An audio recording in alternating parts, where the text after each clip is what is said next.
All right, welcome everyone to our member quarterly, getting EPPs and LEAs on the same page. The Mid-Hudson School Study Council writes the book.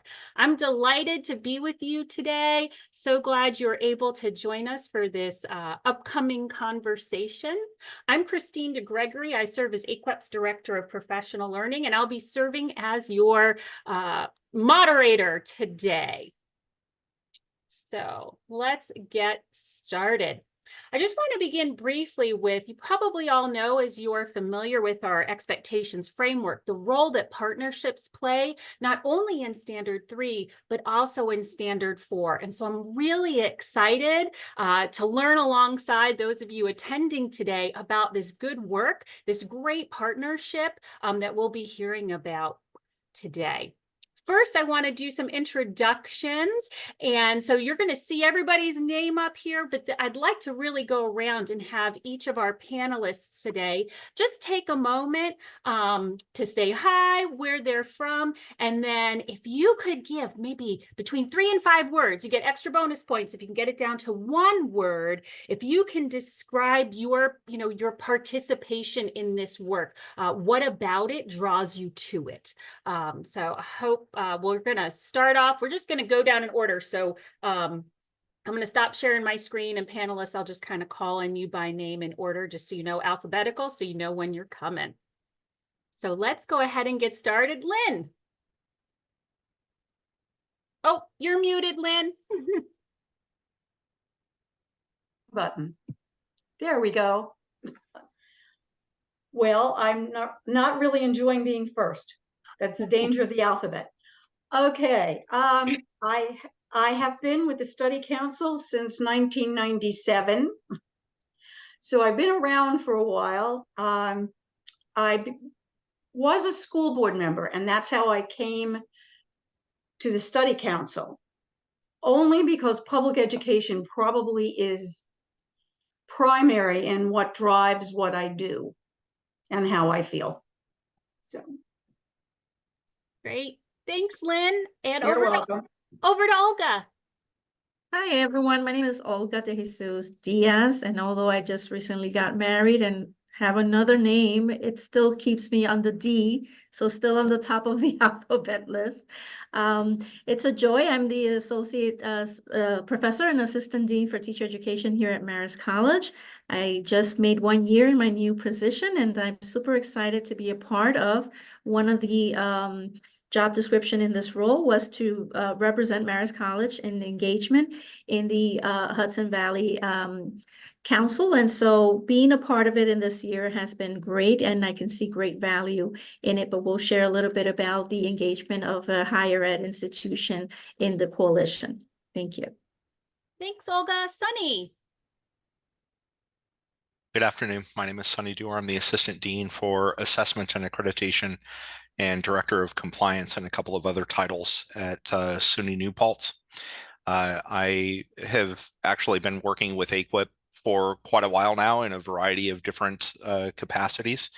And I participated with the original group of members from the IHEs that partnered with the Mid-Hudson School Study Council to create the employer survey that currently goes out on an annual basis, and helped refine those questions. And I actually am the person who administers the survey. And seeing Lynne's face on the screen has reminded me that I owe her something.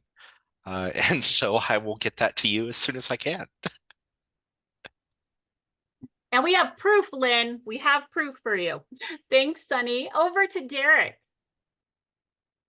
Hi, everyone. I'm Derek Furr. I'm the director of the Master of Arts in Teaching program at Bard College in the Mid-Hudson Valley, New York, and a literature professor here at the college. We joined the Mid-Hudson School Study Council about a decade ago, I think, at this point.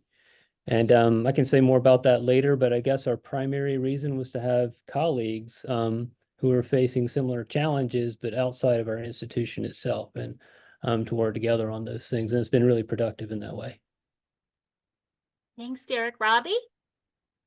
I'm Robbie Green, the Executive Director of the Mid-Hudson Study Council. We're celebrating 75 years this year. And our membership is K-12 school districts, our C-Tech programs, and any higher ed institution, college or university within our footprint that has a teacher preparation program. And so basically what we do is whatever the membership needs, and this is one of our projects because of membership needs. So Thank you, Robbie. And I know we do have the president, I see, of MHSSC, Brian Monahan, will be joining us hopefully in a little bit. He is a school superintendent, you all, so you know they get pulled into meetings quite often. And so hopefully he'll be with us shortly. So that leaves Sonia, welcome. Hi, good afternoon. I am Sonia Abby Taylor. I am the chair of the Division of Education at Mount St. Mary College, an associate professor. I am a former special ed teacher, a former school district administrator. And if you want two words, I couldn't think of one as to why I'm here and why I need to talk about the study council is because collaboration counts. It's key to what we do as educators. Thank you, Sonia. I love that it's an alliteration too. The ELA teacher in me is very happy. All right, so we have a series of questions and my panelists kind of know which questions they've decided that they'd like to answer, but at any point, panelists, if you want to speak up, if there's something else you want to add, please feel free.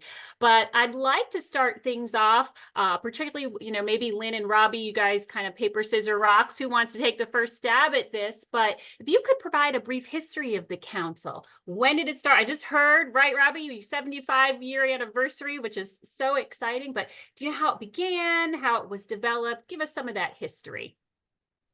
I think I got assigned to this job, if I recall correctly. I said I've been at the study council a very long time, but the study council movement in general across the United States began in 1949. It was a group of essentially public school superintendents and in some cases board members who wanted to connect with the higher education community for the very purpose of bringing higher level research into the classroom. And over the years, and this was it was national. There still are study councils in New Mexico, Texas.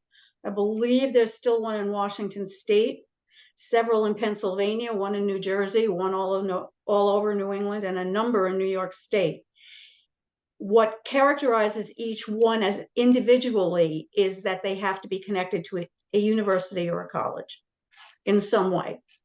After that, each study council has gone off on their own and they service their area and their needs of their membership, basically. And this is the direction we have gone in. I'll give that over to Robbie. and that's really what study councils are. And even our membership in New York State, we meet periodically. We're into very, very different things, but being membership driven organizations comes down to what are the needs of your membership. We're probably we're the only one that we actually changed our bylaws back when I first became the executive director to include membership of any university or college that had a teacher prep program. Prior to that, which would have been in 2016, when I retired as a superintendent, I took this job. This is part-time, sort of. And it was clear that while study councils were sponsored by one university, there were collective needs. And so what we did, and I look at our colleagues that are on there from SUNY, Bard, and Marist, and Mount St. Mary, and so on. Without them at the table, also, we would only know the needs of that one university that we were either sponsored by or whomever. So, that's been a real big one for us, is to really sit down and Sonny certainly has been part of this from the beginning, and he can speak to the fact that When the accreditation issue came out with the data needs, that's when really SUNY New Paltz in I think at the time Marist also sat down and said, can the council help us with this? How do we do this? And we can't all send a survey out to all the districts and expect one school district to fill out 15 surveys of all asking the same thing. It's just not going to happen. They might fill out the first one, and if you're lucky, the second, and they're going to start deleting. How do we do that? And that's, you know, as Sunny can speak to, that's what sat us all together the first time. And it was pretty quiet when we found out they had never met either as a group. And we really began to build what we call our employer survey. And in building that was every single one of our higher ed partners sitting at the table together saying, what's the data we will need? And our role as a council really was to bring that group together and to say, if you folks can articulate what your need is and through the survey and the things that you need data on and the components and so on, we'll take on the job of administering it. We'll take on the job of getting that data from the K-12s because there are other members. And so we've really maintained that two sides to it. And I will say this, I think that our K-12s are much more responsive and know our college folks much better today. And I will also say our college folks are much more aware of what's going on in our schools and the people and the right people to talk to. And our K-12s will pick up the phone and call and say, hey, you said you could do anything. What do you think about this? It's really, really opened up that door, of which is really what a study council's mission is to bring together the higher ed and to solve problems of common areas and common issues. So it's been a process, but today it's pretty seamless. Sonia was at a career day last week. Olga did a literacy. I mean, it just doesn't stop now. Now their phone's ringing with K-12s, but it takes a while to get there, but it started, and I'll go back to what Sunny said. We had a need and no one knew how to really put the mechanics of how do we do this together. And a study council is really a nice link in the middle for all of them. So we've been doing this for a while now. Thanks, Robbie. Sunny, do you want to share a little bit, as your colleagues have expressed that you've been along on this ride for a while now with them? Yeah, first off, I'll say that it's been a pleasure the entire time. And the observation that was made earlier about many of us in the IHEs in the Mid-Hudson Valley had never met. We had never interacted prior to this meeting or starting this meeting. And it was Ed Sullivan at Marist who started the conversation. And he and I, as soon as Ed used to be on faculty at New Paltz, and he went to Marist. And as soon as I was hired into the assessment role here at New Paltz, he reached out to me and said, hey, how can we do some collaboration stuff? And about a year later, when CAPE, this was all during the CAPE, initial CAPE years, and we were all looking at standard 4 for CAPE, going, how in the hell are we going to do this? And it was Ed that said, what do you think about doing a survey? And then he reached out to the Mid-Hudson School Study Council, and he was the one that pulled everybody together. He kind of served as our convener, and he organized the meetings, and different locations hosted meetings over the course of that 1 or 2 years. I can't remember how long it was. It seems so long ago.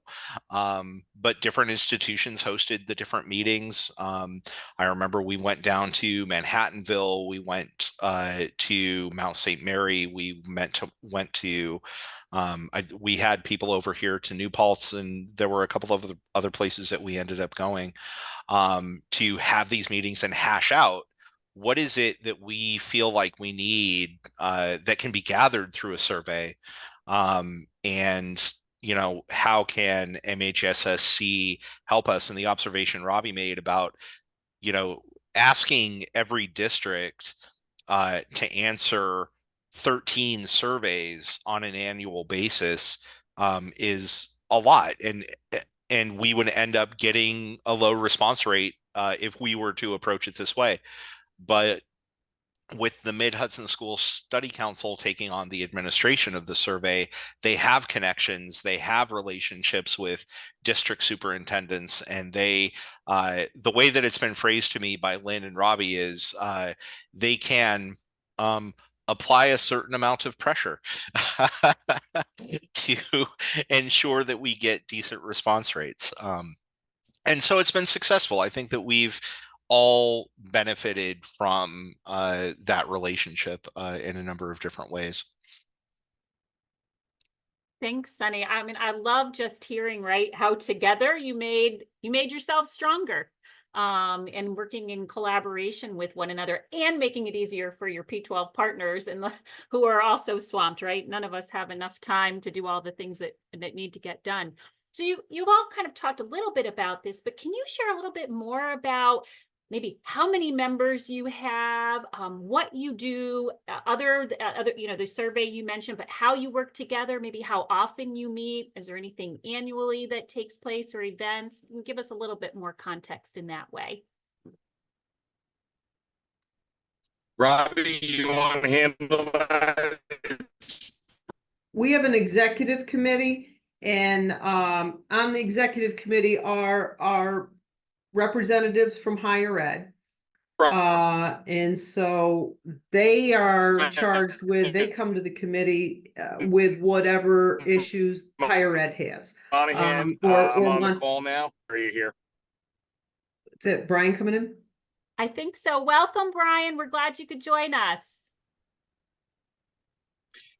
Thank you. My apologies. It's the only bad cell area I think I drive through. So so we kind of bring that agenda kind of flows up and down. We also have Brian's our president right now, and he's superintendent of Minisink Valley in one of our counties, but we have an executive committee, and they are superintendents from different counties. We have representative superintendents from each of those counties. So we represent 7 counties. Each county group of superintendents gives us, I think we have an average of 3. A few counties have a little bit more on our executive committee. We have some school board members from different counties. We have all of the officials from our colleges. Sometimes it's an assistant dean, dean, director, what it may be, their title. We also have community college presidents or ex officio members, and we have some other ex officio members. But generally, that agenda, we meet 4 or 5 times a year. It can be about anything, and we're membership driven, so every group can bring something forward. And so we do, and the Mid-Hudson actually has the oldest educational law conference in the state. And so again, 75 years we'll be celebrating this summer. We host that at Mount St. Mary College. And we have all of our K-12 administrators, school board members, and so on. They're at that. We do a tremendous amount of training. We're in a partnership with SUNY New Paltz. We run cohorts for all of their educational leadership. We're on accreditation committees for Mount St. Mary. We are, name it. We're doing those things. But the most important part is we're membership driven. So any given year, this year we train all district clerks. We do a fall and a spring. So the clerks from each of our K-12 school districts, we do all of that training. We do a lot with athletics. We have student leadership. So we're bringing them all to campus. We'll have a couple hundred of those students here. We've done a lot with special ed this year because this has been a year that our districts asked us to focus on special ed. So we run a lot of workshops and so on, but we do mostly staff development and training. But again, it really comes from what do our colleges need. and what do our K-12s need. And so we do a lot of different things. It's hard to kind of pinpoint one thing, but we have an executive committee, and we decide. So I think what's good about the executive committee, Robbie, is what was said earlier about ability to apply a little bit of a pressure. So when we're looking to do our survey, it's the 3 and 4 superintendents that sit on the board that go back to their respective counties and have those conversations with the other chiefs around the table to remind them about filling out that survey and that it serves multiple purposes. Not only does it help the colleges out with accreditation, but it is data that is relied upon for the state education department. They typically are hounding Robbie probably a couple weeks before the survey is even completed to remind her to make sure it gets out to state ed for the data that comes in from that. yeah.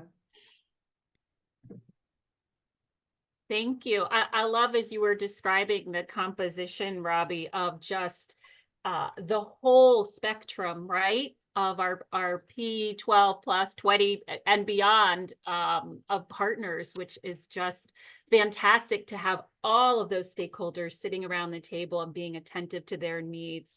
And thanks, Brian, for the extra. Welcome, Brian, by the way. We're really glad to have you with us today, and feel free to pop on to answer any of the questions as we move forward.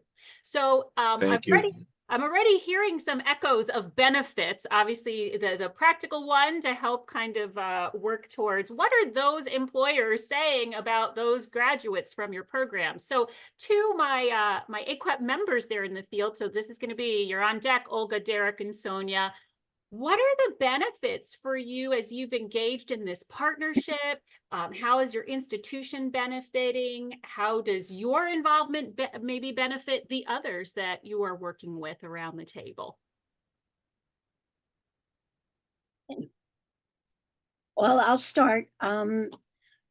First of all, as we've said, the council gives us data on how we are doing as a college, as a teacher education program. It also gives us a way to see how we compare to other districts, other colleges. We get information about the strengths that our programs have, as well as the weaknesses, and that gives us an opportunity to really develop our program to focus on the needs of the school districts. Importantly, this concept of collaboration is key to anything that we are going to do to make a difference in education. It's one of the standards for special education, and the more we focus on that concept, we understand that we need to give our students, our teacher candidates, opportunities for collaboration, and we need to model that in our classrooms, and we need to model it in the work that we do with the Mid-Hudson Study Council. One of the benefits that I see personally is attending those meetings, that we may have an agenda, but sometimes other topics come up that are incredibly valuable.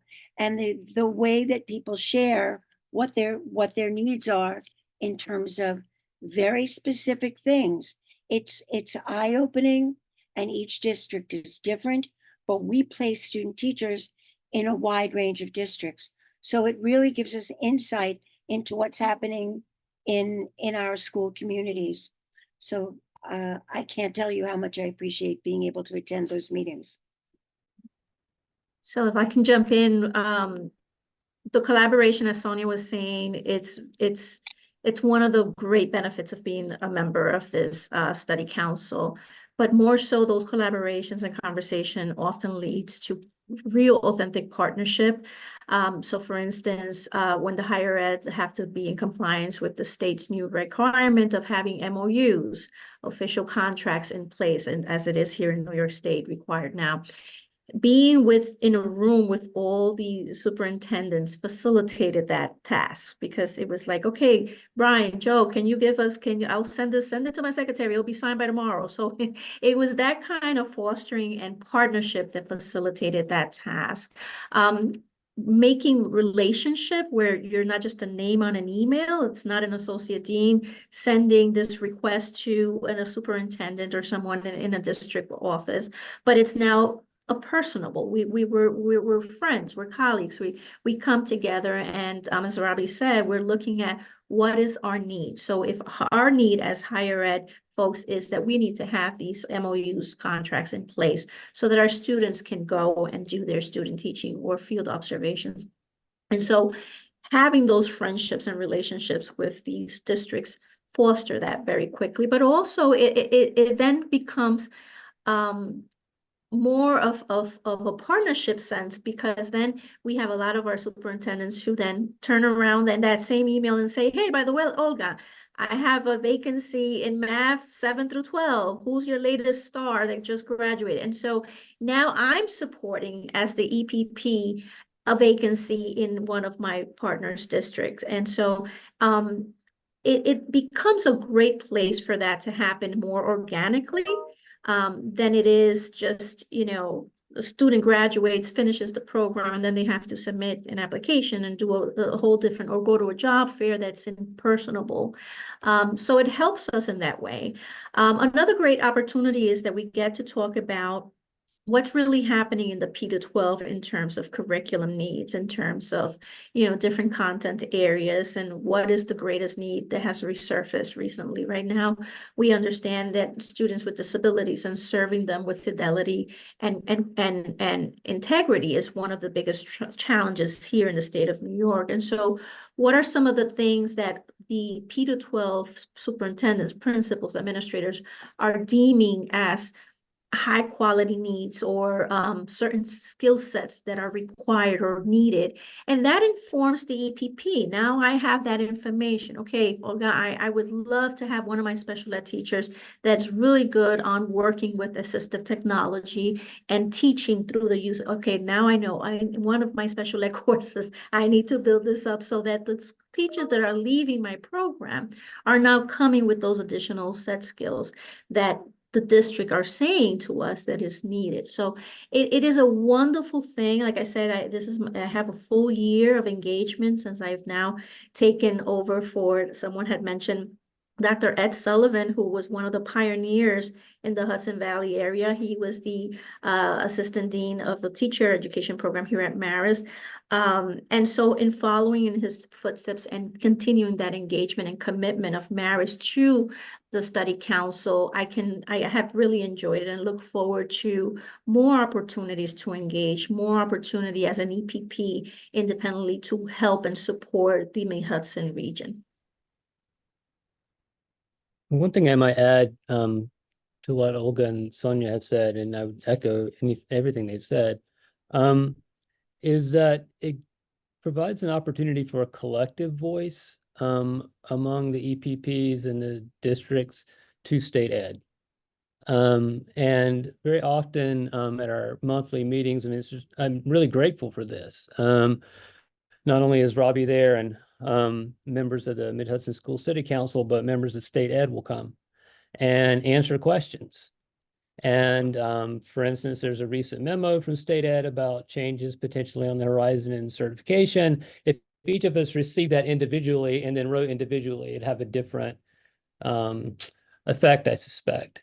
Then if we come together and think about what are our common interests and needs, and how do we express that in a constructive way to state ed in a conversation. And I think that's what I really see these, as Olga was suggesting, these meetings are often real conversations among all the stakeholders with some kind of outcome. In this case, for instance, it could be a letter that outlined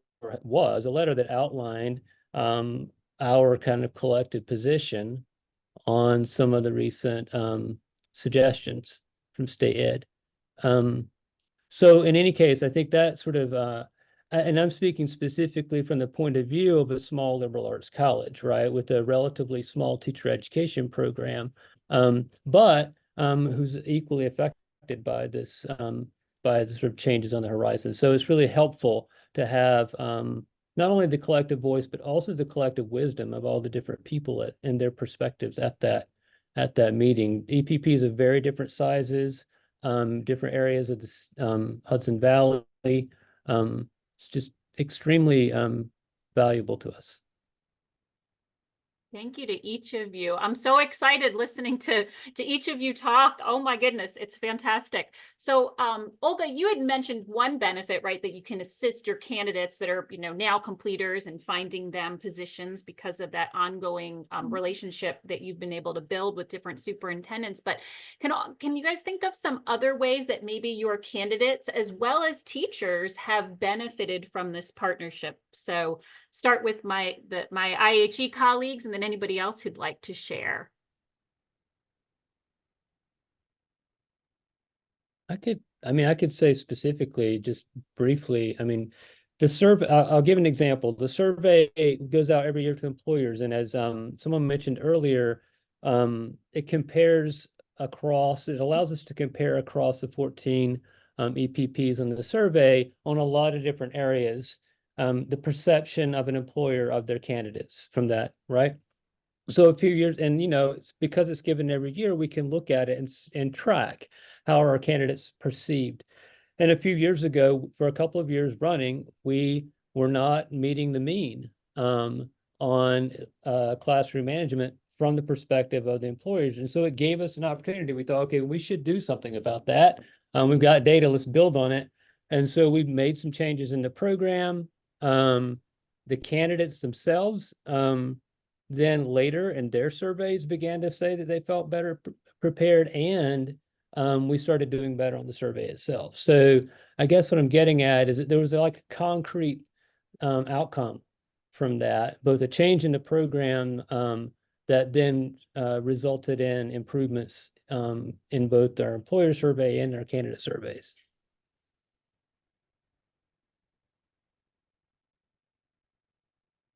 I would agree to that completely, that's exactly what happens. Data is important and we use it effectively. And when you use it over time, your program changes. And the other issue is that the needs of the districts change over time. So you look at what is current, but when you're sitting at the table, you find out that the districts are facing newer issues. So you start to reform your program a little bit to meet the newer issues that are emerging. So you do the comparison, but you also look to the future.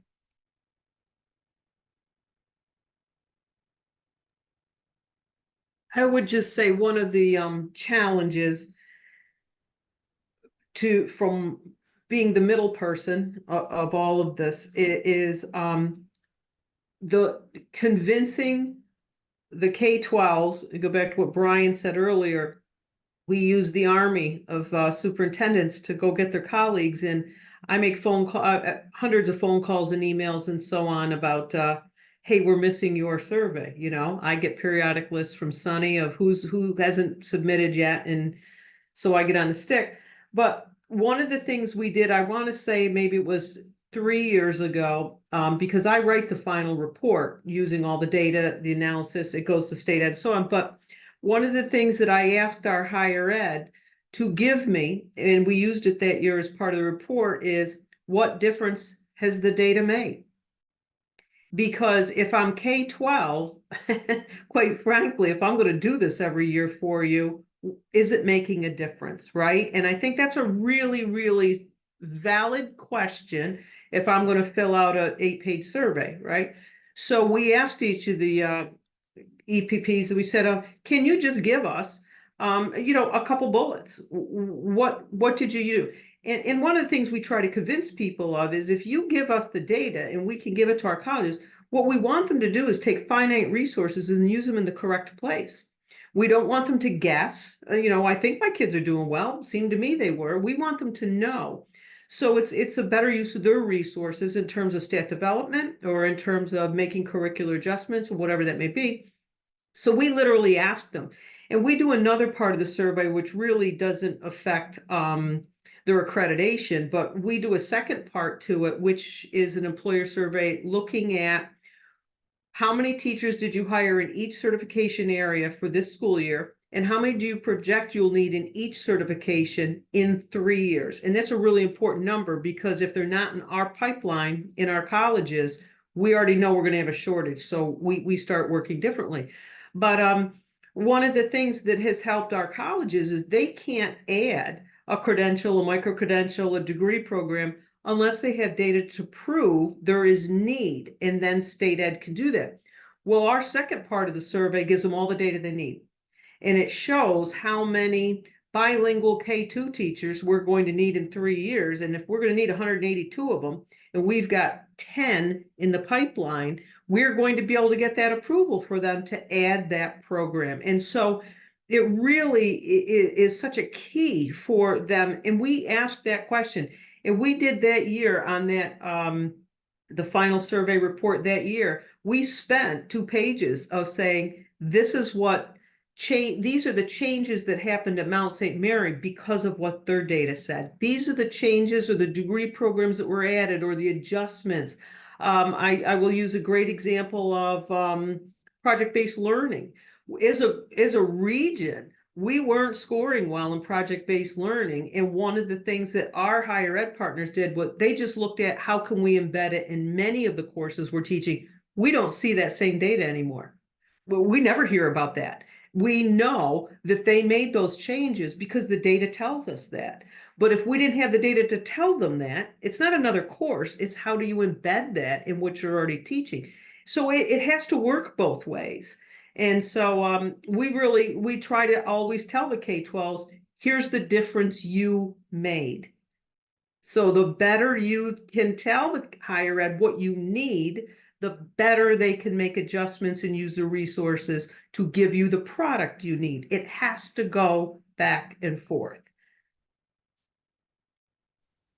Thank you, Robbie. I so much appreciate the explanation and what that report can do for all involved and how you can leverage it.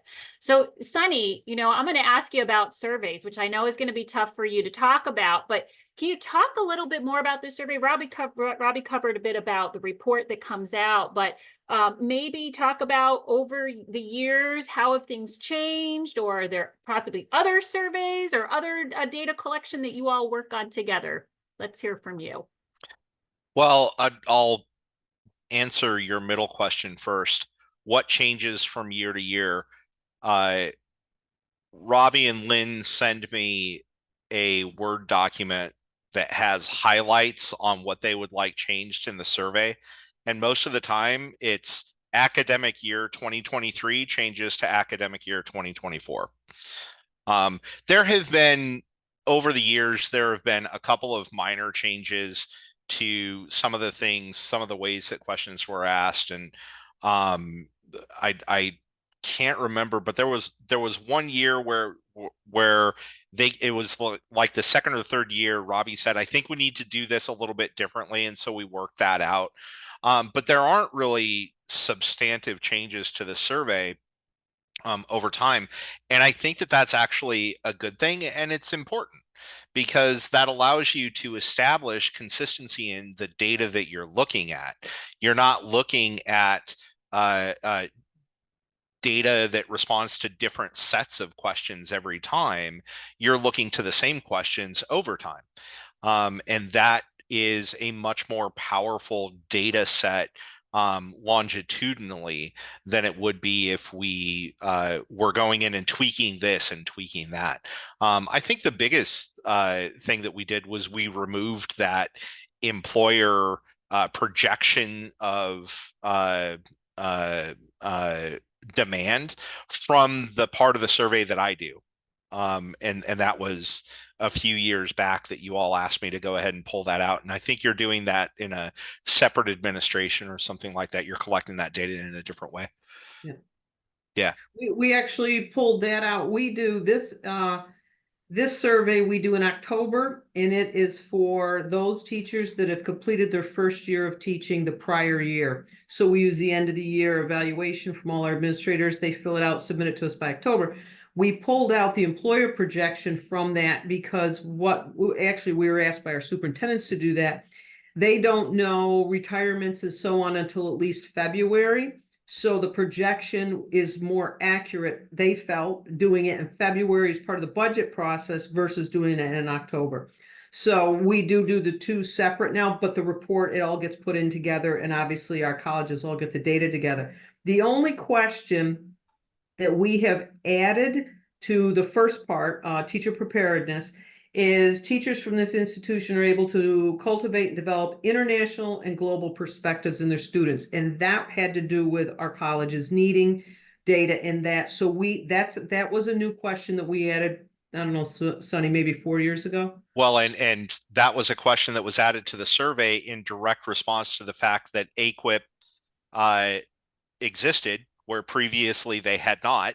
Right. And one of the standards that we identified that we needed some additional information for was exactly that. It speaks exactly to that international perspectives question. So that was in response to AAQEP, because the survey was originally designed to respond to CAPE standards. And so reflecting on what the AAQEP standards looked like after that, we felt that the only thing that really needed to change was we needed to add that to capture that. I will say that the survey, coming to an understanding of how we were going to construct it to collect data from districts on 13 different IHEs, it makes for a pretty complicated looking beast. And any of the superintendents that have done it can probably attest to that complexity, because we're basically asking every question that we have for them to respond to each question as it pertains to that institution. And so they'll answer the question about, candidates develop the ability to instill in their students international and global perspectives at Bard, at New Paltz, at Marist. So it's like for each of the institutions, they're responding to that if they've hired somebody from that institution within the last year. And then I don't know how Lynne and Robbie managed to do the data analysis on this. I am a data guy. This is my thing. And when we were originally starting this and we were collecting the data, I was like, oh my God, I hope they don't want me to do the analysis on this because it will kill me. And so every time I send this spreadsheet to them, I'm like so thankful that they're doing the analysis, and so equally thankful that I am not. I would say, okay, I have to respond on that one. The first year, Sonny did indeed do the data analysis. The second year, I did it. The third year, we started looking for someone outside that Robbie knew because it's a beast. It is actually a beast. And then on top of breaking it out for the report, we break out each individual question for the member higher ed institution, and they get that privately, while the rest is blank and anonymous. They get their own data. So yeah, and I do that piece. I would say, Christine, too, having a consistent survey also helps with results coming in. With the districts knowing what they're supposed to be collecting ahead of time, makes life a lot easier.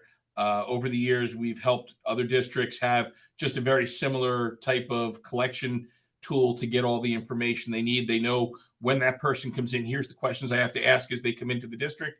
Here's what we have. This is what we have. And we're able to collect it much more easily than we were early on.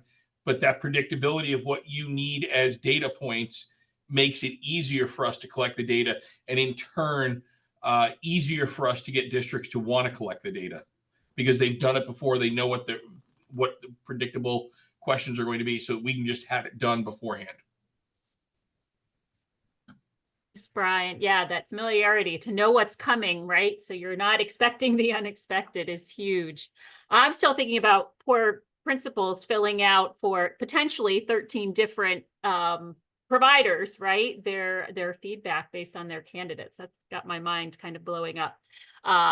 So I want to shift this to, well, what kind of advice, and I'm kind of looking at Brian and Robbie right now, this is a long-standing partnership, but what advice would you give to the folks that are on the call or potentially listening to this video in the future about, this sounds great. how do I get my partners involved in this, right? There are these wonderful benefits. It can help serve our continuous improvement efforts and accreditation. It strengthens our partnerships, right? There's this great collaboration. What advice do you have for folks about getting started? Keep coming to the meetings. I'll be honest with you, that's probably, I think you've heard it from Sonia and everybody. From Sonny, it really, the meetings, yes, we, as Sonny said, we have an agenda, but typically we're off onto 4 or 5 different topics as we go through. As people come to these meetings and see what is discussed there and the conversations that take place and the collaboration around the table from everybody involved, colleges, superintendents, board members, all of that collaboration goes a long way. It's rare that you walk out of one of those meetings and go, oh, that's going to be useful for me. It's rare that it doesn't happen. That's what happens every meeting. There's not a meeting I've walked away from in all the years I've been involved in the Mid-Hudson School Study Council where I haven't gone back and said, hey, that's a good piece of information to have, or let me go back and work on that with, colleges gave us a really good idea about student teaching and something we can do to help out a little more. All of those things go a long way. I think the challenge, you've heard what we're able to do, but I think the challenge in any place, including other parts of New York, because each study council kind of does their own thing. We don't have a set, our mission is a very global mission, so we can pick our projects, I guess I should say. But I think the biggest challenge to even peel it back further is you've got to find an organization or a group that meets and understands the mission and builds something with partners from different walks. So when we first started this, I literally went to all 7 counties superintendent meetings. I got on an agenda for all 7 counties and I met with all the superintendents. I met with all the county school boards. I met with all of the junior college presidents. I still do that with each change because there's a challenge when, as Brian said, if you know what to expect and know what's coming, you already are prepared. Your secretary's going, oh, we got to remember that one. She graduated from Mount St. Mary. When they hire the person, they remember that, right? But if you get a new superintendent who comes in from out of state or out of the area, my biggest job is I've got to catch them up and convince them that, first of all, our organization will benefit them. Secondly, to participate. Once those veterans start leaving and you have changes, that to me is a real big thing. And likewise, I can look at every single one except for Sonny and Derek and say, even my college folks have changed. So your challenge is to always keep those relationships built, new, and growing. But to start, we were fortunate that we had a study council and we had an organization that already had some pieces all together. We certainly have changed it by inviting in and changing our bylaws to have all our colleges with teacher prep programs involved. But we had someplace to start. If you're starting somewhere and you're looking around saying, well, do my superintendents in my county meet monthly? Do all of the deans in your teacher prep programs meet quarterly? I don't know, but you got to start someplace with a group and invite the next group in. And you need people from each end of it. And I see that as a big challenge. I see that as a challenge in our own state. Because we've been asked by 2 other study councils, will you take over our data collection? I said, I don't know your people. It comes down to really, you have to have those relationships with your people on your executive committee and also picking up the phone and knowing who's in your K-12s. And so I think that's a challenge. And I think that's a challenge we have to be honest about. We're an established organization and we grew to this. But to start it from the beginning, you got to start somewhere with a like-minded group of people and then get the next group and the next group. You have to start somewhere like that. And I think Robbie too, and I know you will never sing your own praises, but I will do it for you because this really started with Robbie having a vision of where we wanted the study council to go. And she went out and made sure she recruited people to be part of it that were motivated, that were going to show up, that were going to participate, and go out and do the same thing and grab other people. I can tell you, just in the Orange County group alone, the 4 or 5 of us that are involved, yeah, we make sure the other 13 answer all those questions on the survey, come and participate, nominate people for awards, come to the events that are taking place.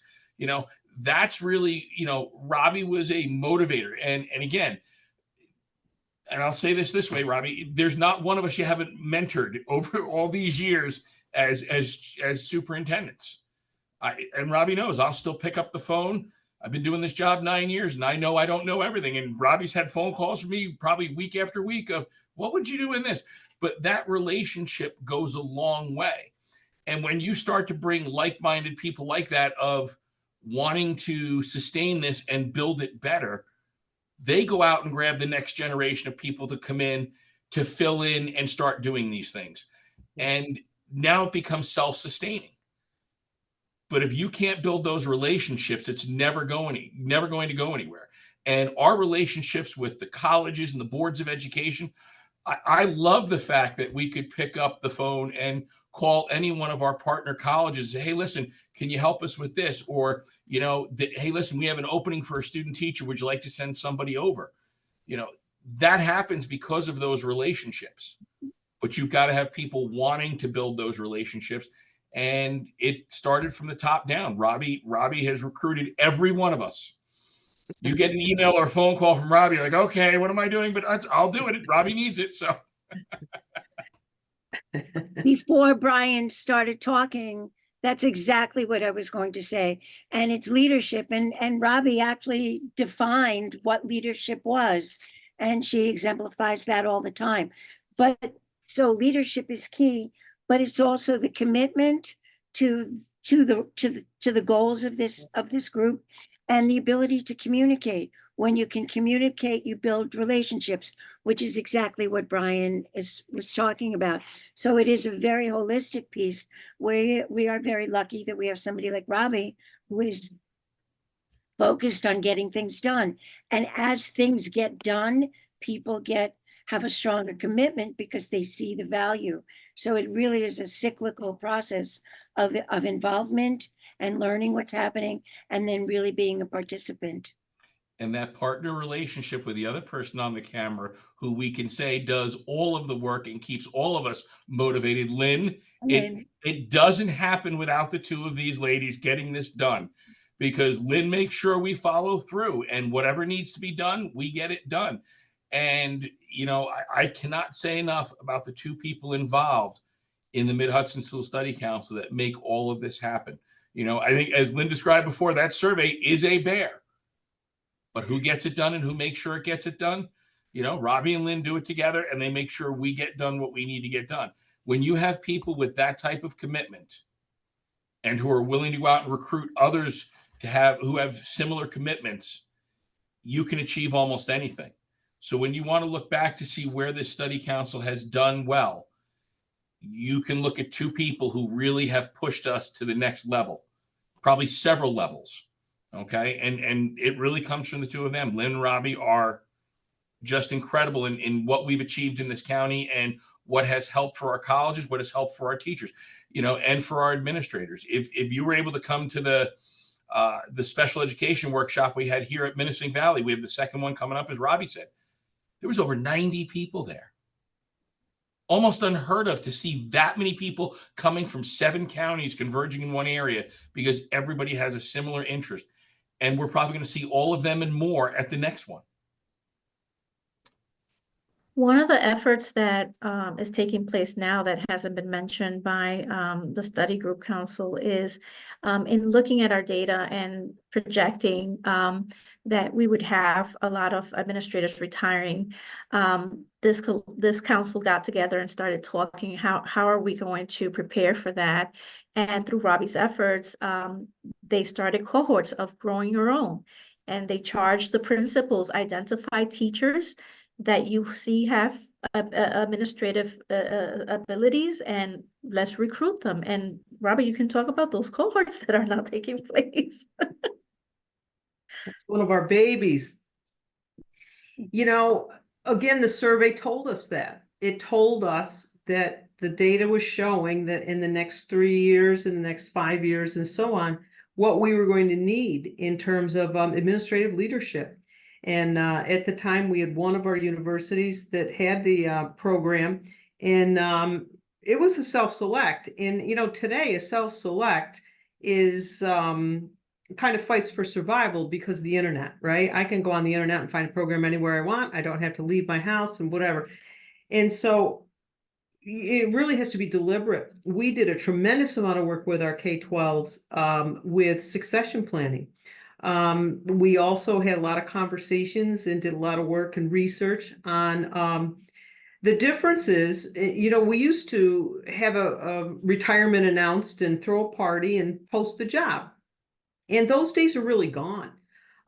If we are not more deliberate about that, in our area, housing is a huge, you are not going to move your family and buy a house in our area to become an assistant principal, an entry-level administrator, a director.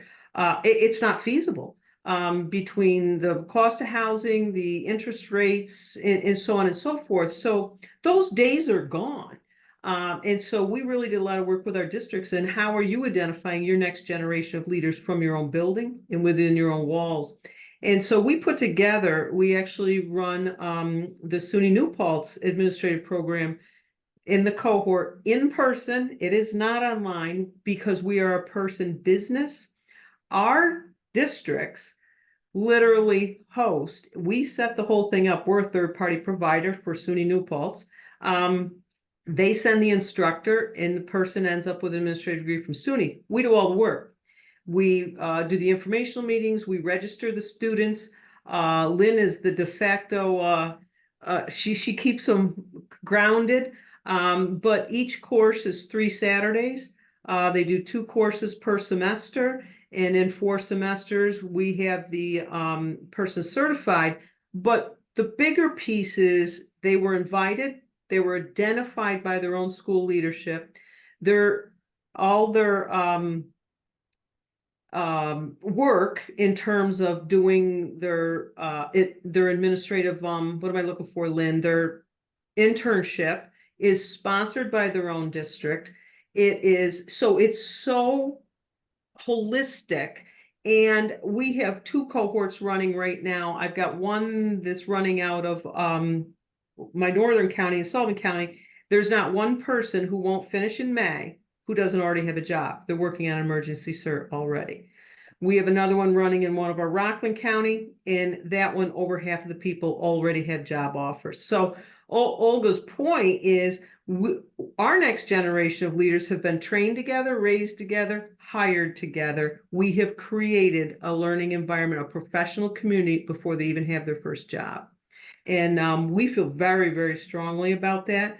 And we don't have to compete with anybody online because we also have the SUNY instructors that obviously they had to ramp up hiring because of our cohorts and the numbers of people we had. And they're using all of our administrators. So they also then have a networking person to help them in the county and to open doors for them and make sure they're interviewed and make sure, and we act actually as a de facto, if they want to send their resumes to us, we take care of that too. So that's been, succession planning is so critical if you want to have the right leaders in your school district. And I can't say enough about that. We can't leave this to chance. And Robbie, too, I think the other thing that's really nice about it as well is not only do we go out and recruit the people for the cohorts, but a lot of times professors will tap the districts to have some of the administrators come in and present during the classes. And, you know, us as administrators doing that, it's twofold. We're helping, but we're also, let's see if we can identify a few people there that we might want to. Shopping, Brian, admit it, you're shopping. There's a position available. And I think that point, Robbie, is important with what you had said about pretty much everyone walking out of these programs already have a job because of that succession planning that each of the districts have done. and identifying these individuals. I can tell you in my district, I have one graduating in May and probably will be employed in June. And I have one who hasn't made the decision yet to go into the administrative field, but they're in our reserve. We've tried to do that where we've grown our own, because I think, Robbie, your point is unbelievable. We were just talking about that with Niskus about the cost of housing in Rockland, Orange, Sullivan, Westchester, all over. The housing prices are incredibly difficult for a new AP to just walk in and take a position. But when they land that position, and all of a sudden they're potentially going to be a principal, a director, an assistant superintendent, or even a superintendent down the road, you've put somebody in place that's probably going to make a commitment for a long period of time into your programs. So, well, panelists, we've come to our end of our time together. I just want to say thank you so much to Lynne, to Olga, to Sunny, Derek, Roberta, Brian, and Sonia. Sorry, Robbie.